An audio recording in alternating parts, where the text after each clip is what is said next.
नमस्कार, आदाब, सत श्री अकाल और अस्सलाम वालेकुम। मैं मोहम्मद अहमद काज़मी लेकर आया हूँ आपका पसंदीदा कार्यक्रम नज़र दुनिया पर। आज का एपिसोड बहुत अहम है।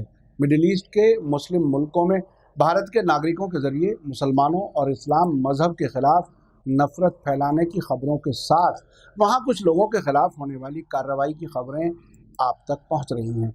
कुछ लोगों को नौकरी से निकाला जा रहा है, कुछ लोगों के घपले सामने आ रहे हैं। B.R. शेट्टी की कहानी आप तक हमने अपने साथी वरिष्ठ पत्रकार वदूद साजिद के इंटरव्यू के ज़रिए आप तक पहुंचाई है। लेकिन ये कहानी सिर्फ यहीं ख़त्म नहीं होती, बल्कि इसके पीछे और बहुत कुछ इन्फॉर्मेशन है जिसके सामने आने से साजिश खुलकर सामने आ रही है। अलग अलग मीडिया सोर्सेज से इन्फॉर्मेशन इकट्ठा करके आप तक पहुंचा रहा हूं। इससे आपको मालूम होगा कि एक तरफ मिडिल ईस्ट में कारोबार फैलाकर वहाँ से मोटी रकम कमाने का सिलसिला है और दूसरी तरफ वहाँ से कमाई हुई रकम का इस्तेमाल भारत में मुसलमानों के ख़िलाफ़ नफ़रत का माहौल पैदा करने में हो रहा है। ये एक लंबी साजिश रही है जिनका अब परत दर परत पर्दाफाश हो रहा है, जिसका जानना बहुत ज़रूरी है। मीडिया स्टार वर्ल्ड अब तक भारत से मुताल्लिक़ विदेशों से आने वाली ख़बरें आप तक पहुंचाता रहा है। खबर में आगे बढ़ने से पहले आपसे गुजारिश है कि अगर आप YouTube पर देख रहे हैं तो सब्सक्राइब कर लें और घंटी दबाना ना भूलें, और अगर Facebook पर देख रहे हैं तो हमारा पेज फॉलो कर लें और लाइक ज़रूर करें ताकि आपको हमारी हर एक वीडियो की खबर सही वक्त पर मिल सके। और अगर आपको हमारी खबर सच्ची और अच्छी लगे तो अपने व्हाट्सएप ग्रुप, फेसबुक, इंस्टाग्राम और ट्विटर अकाउंट पर ज़रूर शेयर करें ताकि मीडिया स्टार वर्ल्ड की खबरें दुनिया भर में पहुँच सकें। इस सिलसिले में मीडिया स्टार वर्ल्ड ने काफ़ी रिसर्च की है जो आपके सामने पेश की जा रही है। इस पूरी कहानी में अरब देशों के एक तरफ भारत है और दूसरी तरफ इजराइल है, जो दोनों फ़ायदा उठाकर पैसा कमाकर मुसलमानों के ही खिलाफ इस्तेमाल कर रहे हैं। कर्नाटक के मंगलुरु की खबरों की वेबसाइट कोस्टल डाइजेस्ट ने जनवरी 2016 में एक बड़ी खबर दी थी। उसने बताया था कि राष्ट्रीय स्वयंसेवक संघ RSS के प्रमुख मोहन भागवत ने केरल में बंद दरवाजों के पीछे अरब मुल्कों में टॉप हिंदू कारोबारियों के साथ मीटिंगें की थी। इन खुफिया मीटिंगों में इस बात पर चर्चा हुई और प्लान तैयार किया गया कि किस तरह से मुस्लिम देशों, खासतौर से तेल से मालामाल खाड़ी के अरब मुल्कों में हिंदुत्व एजेंडा आगे बढ़ाया जाए और मोदी सरकार के असर रसूख में मजबूती लाई जाए।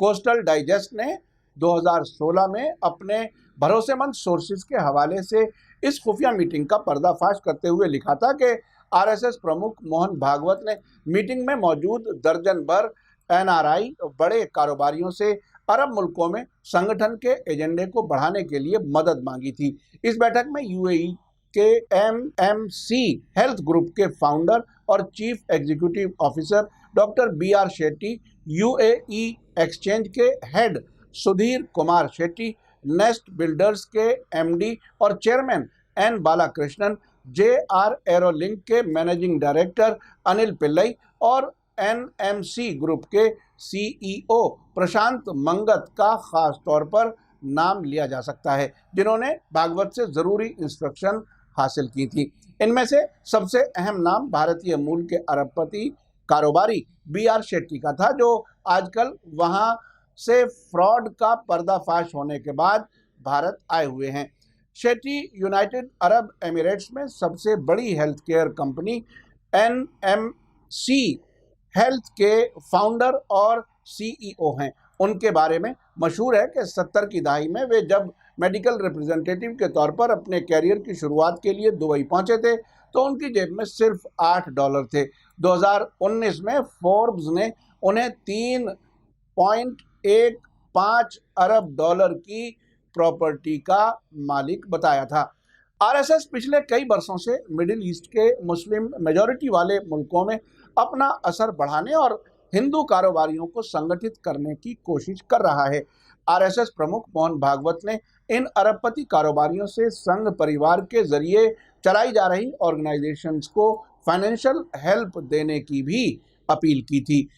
मीडिया रिपोर्ट्स के मुताबिक मिडिल ईस्ट के मुल्कों में असर रसूख वाले हिंदुत्व लॉबी की कोशिशों से ही प्रधानमंत्री नरेंद्र मोदी ने न सिर्फ सऊदी अरब, यूएई और बहरीन जैसे मुल्कों के दौरे किए, बल्कि इन मुल्कों के रूलर्स ने बाहें फैलाकर मोदी का वेलकम किया था और उन्हें अपने देशों के सर्वोच्च नागरिक अवार्ड से सम्मानित भी किया था, इज्जत बढ़ाई थी। आपको याद होगा कि 2018 में यूएई के अपने दौरे के दौरान प्रधानमंत्री मोदी ने राजधानी अबू धाबी में पहले हिंदू मंदिर की नींव रखी थी।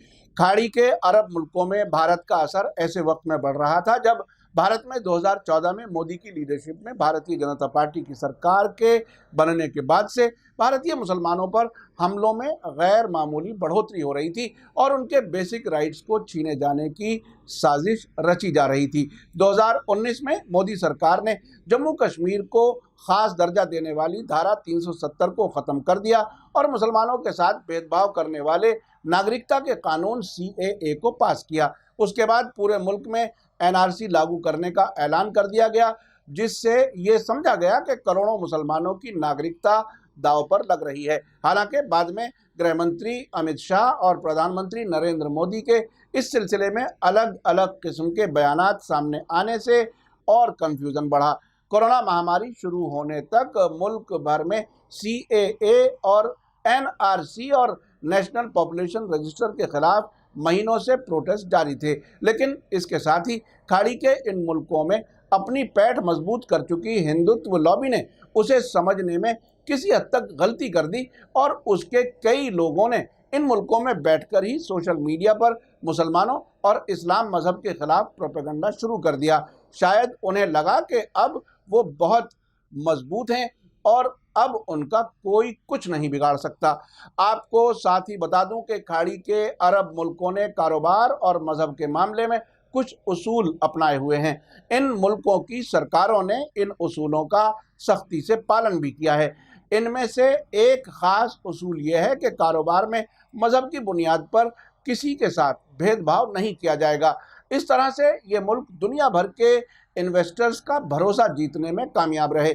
1970-80 की दहाई में जब भारत की इकोनॉमी में कोई बड़ा सुधार नहीं हुआ था और मुल्क में रोजगार और इन्वेस्टमेंट यानी सरमायाकारी के लिए हालात मुनासिब नहीं थे, बड़ी तादाद में भारतीयों ने रोजगार और कारोबार के लिए खाड़ी के मुल्कों का रुख करना शुरू कर दिया। भारतीयों ने अपनी मेहनत और लगन से न सिर्फ कामयाबी के झंडे गाड़े बल्कि आम अरब लोगों के साथ ही इन मुल्कों के रूलर्स का भी भरोसा जीता।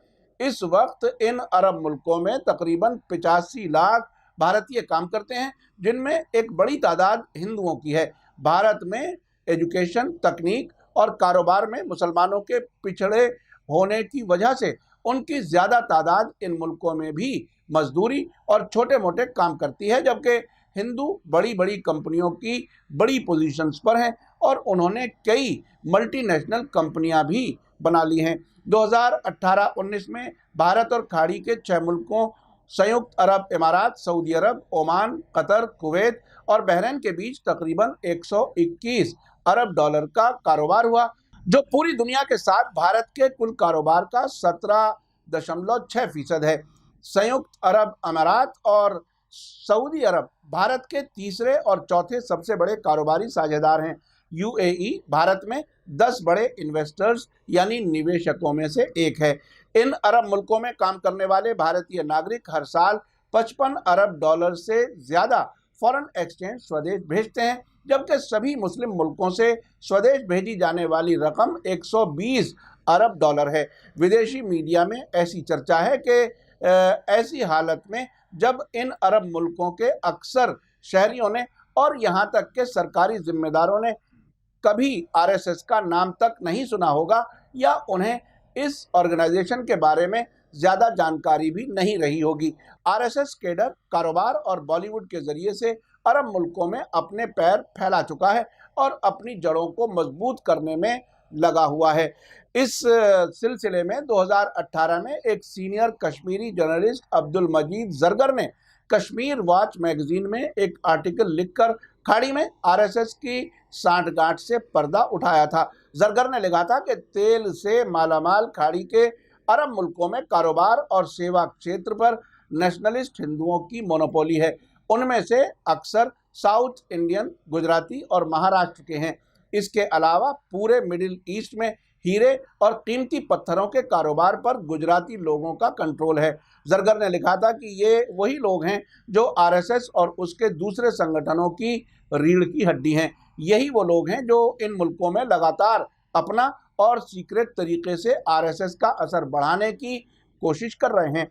उन्होंने ये भी लिखा था कि इनमें से सबसे खास एनएमसी हेल्थ के मालिक बीआर शेट्टी हैं, जो हाल ही में एक बड़े घोटाले और अरबों डॉलर की धोखाधड़ी के इल्जामों के बाद अपने खिलाफ कानूनी कार्रवाई से बचने के लिए वापस भारत आए हुए हैं। अमेरिका के कैलिफोर्निया स्थित investigative agency muddy waters research में कार्सन ब्लॉक की एक रिपोर्ट छपने के बाद एनएमसी हेल्थ में धोखाधड़ी और लूटमार का भंडाफोड़ हुआ है, जिसके बाद एनएमसी के शेयरों को लंदन स्टॉक एक्सचेंज में ट्रेडिंग से हटा दिया गया है। एक नए खुलासे के मुताबिक शेट्टी की कंपनी ने यूएई की कई बैंकों से, जिनमें 2 बड़े इस्लामी बैंक भी शामिल हैं, धोखाधड़ी से 5 अरब से ज्यादा का लोन लिया हुआ है। यूएई एक्सचेंज ने भी इस फर्म पर पाबंदी लगा दी है, उसके खाते सीज कर दिए हैं और उसके खिलाफ सेंट्रल बैंक की निगरानी में जांच बैठा दी है। बीआर शेट्टी ने 2014 और 2019 के आम चुनावों में भारतीय जनता पार्टी को जमकर सपोर्ट किया था। उन्होंने कश्मीर से 370 हटाने के बाद वहां भाजपा सरकार के एजेंडे पर अरबों डॉलर का इन्वेस्टमेंट करने और एक फिल्म सिटी बनाने का ऐलान भी किया था। आरएसएस कारोबार और बॉलीवुड के जरिए बहुत ही खामोशी से खाड़ी के अरब मुल्कों में अपना एजेंडा आगे बढ़ा रहा है, लेकिन अचानक उसके केडर की एक चूक से सब कुछ बिखरता हुआ नजर आ रहा है। हालांकि भारत और अरब मुल्कों के तिजारती रिश्तों के आने वाले वक्त के बारे में अभी कुछ कहना जल्दबाजी होगी, इसलिए कि इससे काफ़ी हद तक खुद इन मुल्कों के अपने हित भी जुड़े हुए हैं। लेकिन इतना तय है कि अब इन मुल्कों में आरएसएस इतनी आसानी से अपना एजेंडा आगे नहीं बढ़ा सकेगा। ऐसी खाड़ी के देशों के मीडिया में चर्चा हो रही है। यह भी कहा जा रहा है कि कोरोना वायरस महामारी जो चीन से शुरू हुई और जिसने पूरी दुनिया को अपनी चपेट में ले रखा है, भारत में आरएसएस और गोदी मीडिया ने उसे फैलाने का इल्जाम मुसलमानों पर मढ़ दिया। हर मामले की तरह इस पर भी अमेरिका से लेकर यूएई तक आरएसएस के केडर ने सोशल मीडिया पर मुसलमानों के खिलाफ हमला बोल दिया और इस्लामोफोबिक ट्वीट की भरमार कर दी। पहले से ही भारत में मुसलमानों पर बढ़ते हमलों की रिपोर्टों से परेशान अरब और मुस्लिम देशों में इस बात से काफ़ी हैरानी थी कि एक महामारी को किसी मजहब से कैसे जोड़ा जा सकता है। भारत के गोदी मीडिया ने इसे कोरोना जिहाद का नाम देकर इस्लामोफोबिया का जमकर प्रोपेगेंडा शुरू कर दिया। भारत में मुसलमानों के खिलाफ हो रहे वाकयात पर खामोश रहने वाले अरब मुल्कों की आंखें खुली और उनकी समझ में आने लगा कि मोदी के भारत और महात्मा गांधी के भारत में जमीन आसमान का फर्क है और भारत के जिस प्रधानमंत्री को वे अपने मुल्कों के सबसे बड़े नागरिक अवार्ड से नवाज रहे हैं, वे दरअसल आरएसएस का एजेंडा आगे बढ़ा रहे हैं। यूएई ने इस्लामोफोबिक ट्वीट करने वाले कई नेशनलिस्ट हिंदुओं के खिलाफ कार्रवाई शुरू कर दी है, तो वहीं कुवैत में आरएसएस को फंडिंग करने वाले उसके केडर की पहचान करने और मुल्क से निकालने का सिलसिला शुरू हो चुका है। कुवैत के एक एक्टिविस्ट अब्दुर्रहमान नस्सार को मीडिया से बात करते हुए सुना गया है कि भारतीयों को, जिनमें ज़्यादातर हिंदू हैं, इन मुल्कों में इज्जत की नज़र से देखा जाता है और उनके साथ अच्छा व्यवहार किया जाता है, लेकिन बदले में भारत में मुसलमानों के साथ कैसा बर्ताव किया जा रहा है, ये एक बड़ा सवाल है जो अरब लोग पूछ रहे हैं। यहाँ आखिर में एक बात और आपको बताना ज़रूरी समझता हूँ। खाड़ी के तेल से मालामाल इन मुल्कों को एक तरफ अमेरिका हथियार बेचकर और तेल पर कब्जा करके लूट रहा है, इस पैसे का इस्तेमाल इजराइल के जरिए फिलिस्तीनियों के खिलाफ भी किया जा रहा है। ये बात कोई भी हज या उम्रा पर जाने वाला कंफर्म कर सकता है कि मक्का में हरम के सामने तमाम इजरायली और अमेरिकी कंपनियां कारोबार करती हुई नजर आएंगी और मुल्क के दूसरे शहरों में भी इसी तरह से इजरायली और अमेरिकी कंपनियां कारोबार करती हुई नजर आएंगी। 2 साल पहले तो ये भी खबर आई थी कि हज की सिक्योरिटी सऊदी अरब की हुकूमत ने इजरायली कंपनी को दी है। जो मुल्क सिक्योरिटी तक पहुंच जाता है उससे कुछ भी छुपा नहीं रहता। यानी इस तरह से अरब मुल्कों की दौलत इजराइल को मजबूत करने में खर्च हो रही है और दूसरी तरफ आरएसएस और भाजपा वहां से दौलत हासिल करके यहां मुसलमानों के खिलाफ इस्तेमाल कर रही है। इन सभी रिपोर्टों को एक साथ रखकर तो यही नतीजा निकाला जा सकता है। इन सभी रिपोर्टों की बुनियाद में सबूत मौजूद हैं। जरूरत इस बात की है कि दुनिया को खुली आंखों से देखा जाए। इसी के साथ मुझे दीजिए इजाजत। मेरा कार्यक्रम कैसा लगा कमेंट्स में जरूर लिखें। थैंक यू, धन्यवाद, शुक्रिया। जय भारत, जय हिंद। मीडिया स्टार वर्ल्ड के और वीडियो देखने के लिए हमारे चैनल को सब्सक्राइब करें और सीधे नोटिफिकेशन पाने के लिए बेल आइकन दबाएं। और अगर हमारी खबर सच्ची और अच्छी लगे तो अपने व्हाट्सएप, इंस्टाग्राम, फेसबुक और ट्विटर अकाउंट पर जरूर शेयर करें।